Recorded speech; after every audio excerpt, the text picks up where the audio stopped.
Hello dear student, कैसे हैं आप सब। उम्मीद करता हूँ आप सब खैरियत से होंगे और तैयारी आपकी बहुत अच्छे से चल रही होगी।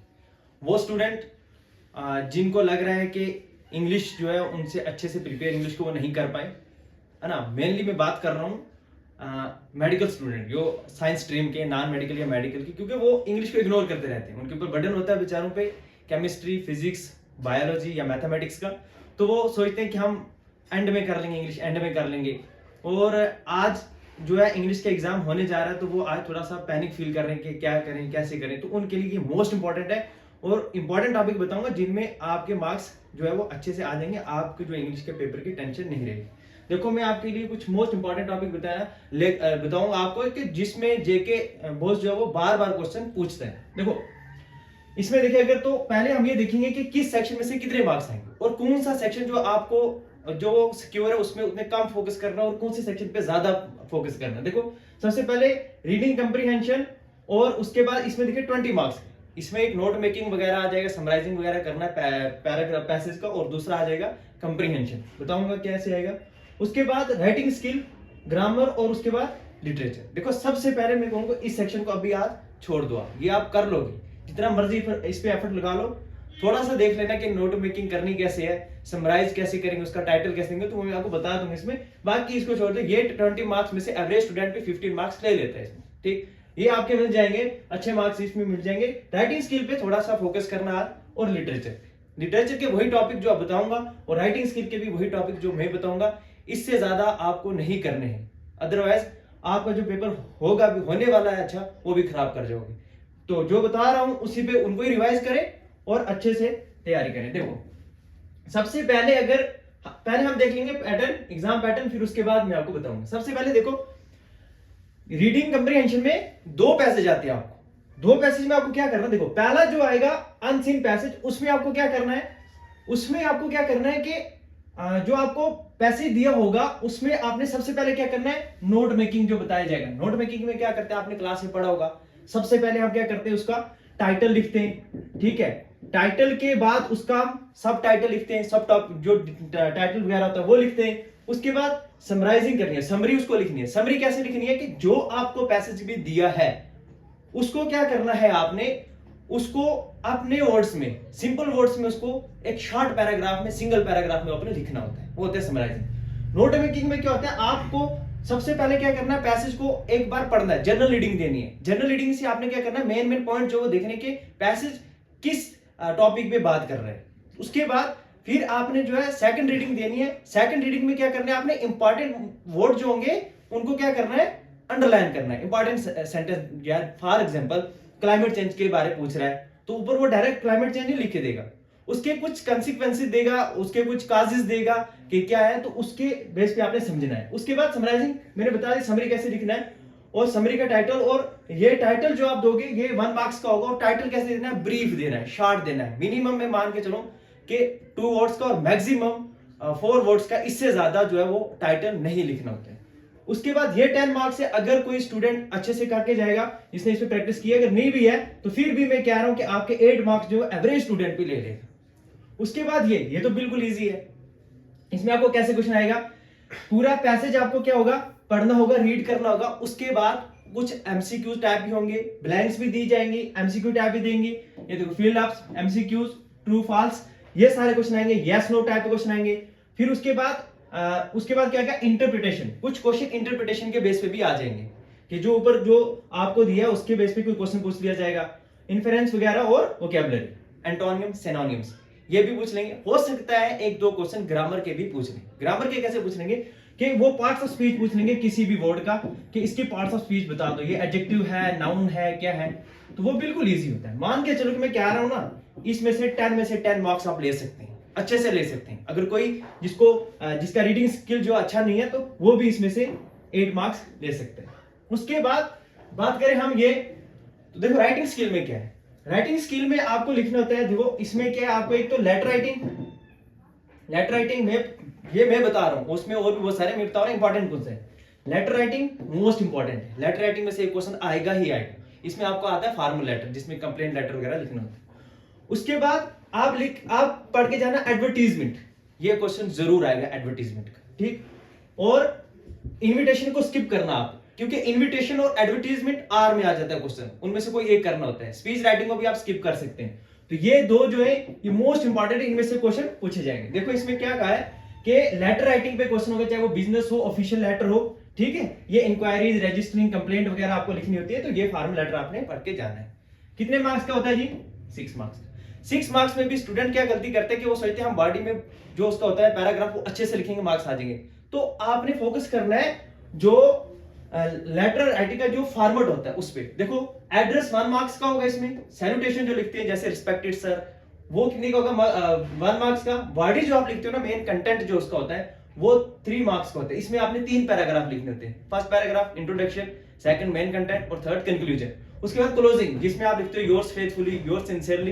क्लोजिंग के भी 1 मार्क्स मिलते हैं। तो देखो अगर आप कुछ नहीं लिखते, सिर्फ एड्रेस वगैरह लिखना आपको पता है और ये क्लोजिंग कैसे करनी है, तो फिर भी आपके 3 मार्क्स मिल जाएंगे। ये कोई नहीं काट सकता इसको, ये तो बिल्कुल इजी है, फ्री के मार्क्स है।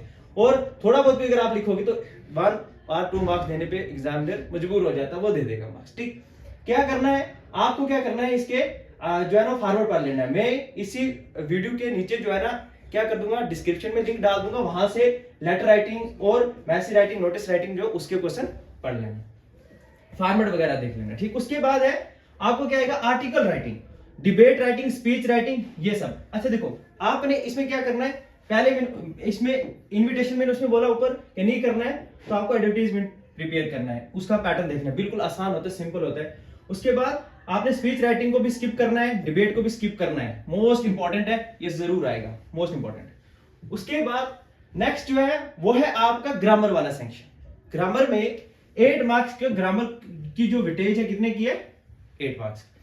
8 मार्क्स में आपको क्वेश्चन कैसे आएगा, एक पैराग्राफ दिया जाएगा, उसमें बोला जाएगा कि यहां पर जो है एरर कहां पर है, इसको करेक्ट करें। ठीक है, अब बोलोगे सर आज रात हम क्या कर लेंगे, 1 2 3 दिन में कुछ नहीं कर पाओगे आप। जितना आपने पढ़ा है उसी के प्रैक्टिस करें, 2 3 बार क्या करें, ऐसे पैसे देखें। आपने जो मेन फोकस करना, देखो इसमें एरर पूछा जाता है किस पे, वर्ब पे, प्रोनाउन पे, ठीक है, कंजक्शन पे पूछा जाता है, आर्टिकल पे कभी पूछ लेते हैं। ठीक है, तो ये देखो मैं आपको बताऊंगा कि कहां कहां से क्वेश्चन पूछे जाते हैं, कैसे क्वेश्चन आते हैं। देखो ये पूरा जो है ना एक पैराग्राफ दिया है, पैसे दिया है, इसमें बोला है कि इसमें बताओ गलती क्या है। तो आप देखो इसको पढ़ोगे तो देखो ये तो एक जो बच्चा है ना 6th क्लास का वो भी कर लेगा। यस्टरडे लिखा है तो यहां पर क्या लिखा है, गो। ये जो प्रेजेंट फॉर्म है इसको काट के आपने वेंट लिखना होता है, करेक्ट कर देना। आपने क्या करना है, पूरा पैराग्राफ में लिखना है, टाइम को वेस्ट मत करें। ठीक है, सिर्फ ये लिखे कि इसमें ऊपर लिख दिए एरर है और इधर लिख दे क्या, करेक्शन। तो करेक्शन में आप लिख दे कि यहां पर वेंट आएगा। इस तरीके से आंसर लिखना होता है। आप पूरा पैराग्राफ लिखना छापना शुरू हो जाओगे तो एग्जामिनर भी कंफ्यूज होगा, कभी वजह कि नहीं करेगा, हो सकता है। ठीक है, तो ऐसे आंसर लिखना होता है। उसके बाद फिर देखिए इसमें बताया कि इसमें एरर बताओ, we are many things there, और आगे लिखा है इंक्लूडिंग। अब मुझे बताओ यहां पर we saw many things there मतलब कि ये प्लेस की बात कर रहा है, तो यहां पर दिया क्या है, पॉजिटिव एडजेक्टिव दिया है, तो ये काट के आपने देयर लिखना है। क्या लिखना है, देयर लिखना है। ये होती है एडिटिंग। आपने सिर्फ इधर लिखना है देयर, इसको बोलना है कि ये एरर था और हमने इसको करेक्ट किया है, ये वाला देयर लिख हो गया। उसके बाद आपने क्या करना, शी डिसाइडेड वेट। अब देखो इसकी कोई सेंस नहीं बन रही, यहां पर एक प्रीपोजिशन आता है वो है to, she decided to wait. Next देखिए until her next salary we also bought some groceries to ourselves. देखो इसमें क्या लिखा है, आवरसेल्व्स। आवरसेल्व्स इसमें नहीं आएगा, एक मिनट पहले दिखा है, until her salary we also bought some groceries to ourselves. To नहीं आएगा इसमें, फार आएगा। टू नहीं आएगा इसमें, क्या आएगा, फार आएगा। इसमें गलती नहीं थी, गलती इसमें थी, फार आएगा, यहां पर टू नहीं आएगा। उसके बाद after shopping we felt tired are hungry, choice नहीं है यहां पर दोनों कंडीशन पैरेलल हैं। जब पैरेललिज्म आ जाता है तो वहां पर आर नहीं आएगा, एंड आएगा। ठीक है, बस मैं ये समझा रहा था, इस ये थोड़ी डालेगा आपको, बट मैं बता रहा हूं कि ऐसे आपको क्या करना है। ये एडिटिंग का क्वेश्चन ऐसे आता है, तो मान के चलो कि जिसको ग्रामर बिल्कुल भी नहीं आती वो भी इसमें से 4 मार्क्स ले लेगा, जिसको अच्छी खासी आती है तो वो तो 8 मार्क्स नहीं छोड़ेगा, आराम से ये सिक्योर है, कोई इशू नहीं है। उसके बाद है लिटरेचर वाला सेक्शन। देखो ये इसमें सिर्फ लिखा हुआ है कि किस सेक्शन से कितने क्वेश्चन आते हैं, लिखो फ्लेमिंगो बुक में से, विस्तास में से, वो आप देख ले। मैं आपको इंपॉर्टेंट टॉपिक बताता हूं और बात खत्म करते हैं। देखो अब है जी इंपॉर्टेंट टॉपिक लिटरेचर में से 30 मार्क्स का है आपका लिटरेचर की वेटेज। देखो 30 मार्क्स की है।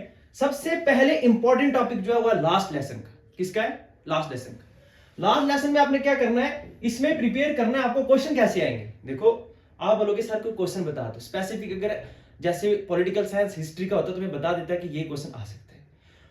इंग्लिश एक लैंग्वेज है, क्वेश्चन कहीं से भी घुमा फिरा के पूछ सकते हैं, तो कोई ज्यादा तूफान नहीं पूछ लेगा वो, बस इसी पे बेस्ड होगा। जैसे वो पैट्रियोटिज्म पे पूछ लेगा, लिंग्विस्टिक शेविनिज्म पे पूछ लेगा, शेविनिज्म पे पूछ लेगा, मतलब कि देखो पैट्रियोटिज्म क्या है कि वो अपने देश से इंसान कितना प्यार करता है, देशभक्ति पूछ लेगा। उसमें क्या है आपने बताना है कि वहां पर जो एम हेमल्स टीचर था जो 40 ईयर से वहां पर उसने सर्विस दी, और वहां पर जो लिटिल फ्रांस था और बहुत सारे लोग जब आ गए थे, जब वहां पर जर्मन पीपल से क्या किया था, उन पे अटैक किया था और उसको उस जो एरिया था किसका, फ्रांस का, उसको कन्वेयर कर रहे थे। तो बताना है कि वो किस तरीके से इस चीज पे रेगुलेट कर रहे थे कि उन्होंने टाइम से अपनी लैंग्वेज को नहीं सीखा और आज उनकी लैंग्वेज वो खत्म हो रही है। तो ये है लिंग्विस्टिक हेविनिज्म, क्योंकि हर कोई इंसान ये चाहता है कि हमारी लैंग्वेज जो है दूसरी लैंग्वेज से सुपीरियर हो, है ना। इसीलिए जर्मन पीपल क्या कर रहे थे कि फ्रांस वाले जो थे उनके ऊपर अपनी जर्मन लैंग्वेज को इंपोज कर रहे थे। वो सोच रहे थे कि जर्मन लैंग्वेज वो सुपीरियर हो, बट फ्रांस वाले क्या सोच रहे थे कि नहीं, फ्रेंच लैंग्वेज सुपीरियर होनी चाहिए। तो ये बताना इसमें कि क्या इसकी इंपॉर्टेंस होती है। नेक्स्ट है जी डीप वाटर। डीप वाटर से क्वेश्चन आएगा और 100% आएगा, ठीक है। Focus on overcoming fear and will power. इसमें आप देखो इंग्लिश में क्या है, कोई हिस्टोरिकल क्वेश्चन होते नहीं, आपको पूछ ये बताया जाता है कि इस जो चैप्टर आपने पढ़ा है इससे आपको क्या मैसेज मिल रहा है। तो इसमें जो विलियम डॉगलस है वो कैसे बता रहे हैं कि डर को किस तरीके से खत्म करना है। क्या उसके लिए फिजिकल स्ट्रेंथ होना जरूरी है? नहीं, उसमें क्या होना चाहिए, इंसान के पास विल पावर होनी चाहिए, तभी वो उस डर को क्या कर सकता है, खत्म कर सकता है। तो इसी पे आपने लिखना है। उसके बाद रेड ट्रैप, देखो focus on human loneliness and redemption. देखो जब वो रेड ट्रैप सेलर एक चला गया था फॉरेस्ट में, तो उसको कौन सी चीज वहां पर ले गई थी, लालच, जब उससे पैसे चुरा लिए थे, ठीक है, वहां पर तो वो चला गया था। और इसमें बताया कि इसमें बताओ कि ह्यूमन लॉनलीनेस वगैरह पर रिडेम्पशन पे बताओ कि क्या है। मेन मैसेज लिखना है। इंडिगो, अच्छा इंडिगो से आपने क्या लिखना है कि जो इंडिपेंडेंस मूवमेंट थी, इंडिपेंडेंस मूवमेंट उसका लिखिए आप, और इसमें गांधी जी का रोल लिखे, इसमें गांधी जी का रोल लिखे, राजकुमार शुक्ला जी का रोल लिखे कि क्या रोल था और इंडिपेंडेंस में उन्होंने कितना रोल प्ले किया है। और ये भी लिखे कि ब्रिटिश जो थे उनका जो है यहाँ पर वो किस तरीके से लोगों को जो वो सप्रेस कर रहे थे, तो वो भी लिखना आपने। लेकिन ये मेन लिखना है ये इंडिपेंडेंस मूवमेंट, इसमें जो है मेन चंपारण सत्याग्रह। चंपारण सत्याग्रह हिस्टोरिकल क्वेश्चन है, एक बार आप क्या करना इसको पढ़ लेना। देखो क्या होता है कि अगर आपने किसी ने नहीं पढ़े तो क्या करना कि एक बार इन सारे जितने भी ये चैप्टर्स हैं इन सब की समरी पढ़ लेना। जब एक बार आप समरी पढ़ोगे, मैं कह रहा हूं कि ज्यादा नहीं 4 या 5 घंटे में ये पूरे जितने भी है ना ये लिटरेचर वाला सेक्शन आप प्रिपेयर कर सकते हो, ठीक है। कुछ नहीं, बस कहानियां होती हैं।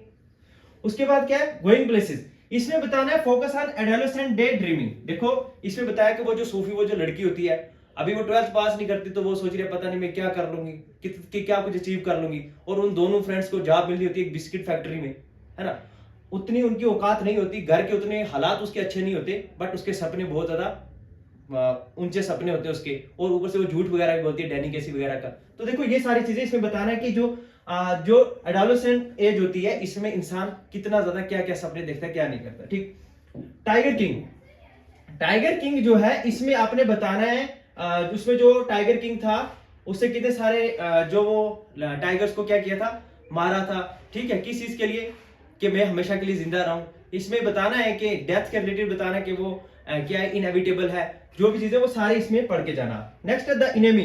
द इनेमी एक इंपॉर्टेंट चैप्टर है, इसमें भी आप पढ़ के जाना। इसमें देखना कि डॉक्टर सादाओ जो था उसका कितना रोल रहा उसमें, मतलब इसमें सिर्फ ये बताना है कि देखो एक तरफ जापान और अमेरिका की जंग चल रही थी, लेकिन फिर भी वहां पर डॉक्टर ने क्या किया था, एक अमेरिकन जो आर्मी मैन था उसको जो है वो बचा लिया था। इसका मतलब यह है कि वहां पर जो है ना पैट्रियोटिज्म से ज्यादा जो है वो ह्यूमैनिटी यानी इंसानियत, मानवता होना बहुत ज्यादा जरूरी है। ये इंपॉर्टेंट चीजें इसमें पढ़ के जाना और कुछ नहीं। नेक्स्ट है जी पॉइंट्स। पॉइंट्स वाला एक सेक्शन जो मोस्ट इंपॉर्टेंट, इसमें से क्वेश्चन कैसे आते हैं, एक्सट्रैक्ट आता है आपको, उसमें आगे क्वेश्चन दिए होते हैं, उसमें से कर सकते हैं आप। देखो इसमें क्या है, सबसे पहले इंपॉर्टेंट जो है वो है माई मदर एट 66। ये पॉइंट मार्क कर लेना, इसमें से क्वेश्चन जो है वो आएगा ही आएगा। ये मैं कह सकता हूं आपको 90% चांसेस है कि इसमें से क्वेश्चन आएगा, क्योंकि रिपीट होता है क्वेश्चन। उसके बाद इसमें सिर्फ कमला दास का लिखना है, इसमें बताना है कि fair and loss of and ageing. इसमें यह बताना है कि अपने जो लव्ड वन है उनको जिंदगी से खोने का कितना डर होता है, और जो एजिंग है, डेथ है, it is a natural process, ठीक है। वो किस तरीके से अपनी माँ के साथ बैठ के वहां से ट्रैवल कर रही होती है और देखती है अपनी माँ की तरफ, तो उसको एक जो है ना डर लगता है कि मेरी माँ मुझे कहीं छोड़ के ना चली जाए, क्योंकि उसको ऐसा लग रहा था कि अब वो डेथ के बहुत ज्यादा करीब है, क्योंकि उसकी एज जो है वो बहुत ज्यादा हो चुकी थी। ये बताना है। कीपिंग क्वाइट में बताना है, इसमें जो है फोकस किस पे देखना, इंट्रोस्पेक्शन एंड साइलेंस। वो साइलेंस में बता रहे कि कुछ देर के लिए शांत हो जाओ, देखो कि दुनिया में सब जितने भी क्राइम्स हैं, बहुत सारी चीजें क्या हो जाएंगी, रुक जाएंगी। ये सारी चीजें बताने, इसमें क्या बता रहा था। नेक्स्ट जो है, ये पोएम इधर से चली गई। ये जॉन कीट्स की जो है ना पोएम, कौन सी पोएम थी इसमें, नेचर्स, हाँ ब्यूटी है ना, नेचर्स ब्यूटी जो था ना, एक थिंग ऑफ ब्यूटी। इस पोएम का नाम क्या था, ए थिंग ऑफ ब्यूटी। इसमें बताना है कि नेचर की किस तरीके से वो तारीफ कर रहे हैं, कौन, जॉन कीट्स। उसके बाद नेक्स्ट है रोड साइड स्टैंड। इसमें आपने बताना है social injustice in property, sorry poverty, social injustice and poverty. किस तरीके से वो बेचारे रोड साइड स्टैंड जो है ना, वो वहां पर बैठ के वो आदमी क्या कर रहे थे, इस तरीके से प्रार्थना कर रहे थे कि कोई आए हमसे सामान खरीदे, कोई नहीं उनसे लेता। फिर उनके साथ जो पॉलिटिशियन से वो क्या गेम खेलते हैं अपने फायदे के लिए, उनको क्या करते हैं, एक्सप्लॉइटेशन उनकी करते हैं, वो मिस यूज करते हैं उनका। इन चीजों पे आपने क्या, देखो कितने टॉपिक मैंने, कितने सारे हमारे टॉपिक है, मैंने उनमें से सब में से जो है ना निकाल के ये आपको बता दिए। ठीक, ये मोस्ट इंपॉर्टेंट है, यही अगर आप करके जाओगे, मैं कह रहा हूं कि आपके 90% मार्क्स आने के चांसेस हैं अगर ये करके जाओगे अच्छे से। उसके बाद एक चैप्टर जो मैं बोलूंगा विस्तास बुक से, वो करके जाना, on the face of it, on the face of it. ये वाला चैप्टर जो है ना, ये वाला चैप्टर करके जाना, ये इंपॉर्टेंट है, मैंने ऐड नहीं किया, इंपॉर्टेंट है, इसमें से क्वेश्चन आने के चांसेस है, वो जरूर करके जाना। ठीक है, थैंक यू वेरी मच।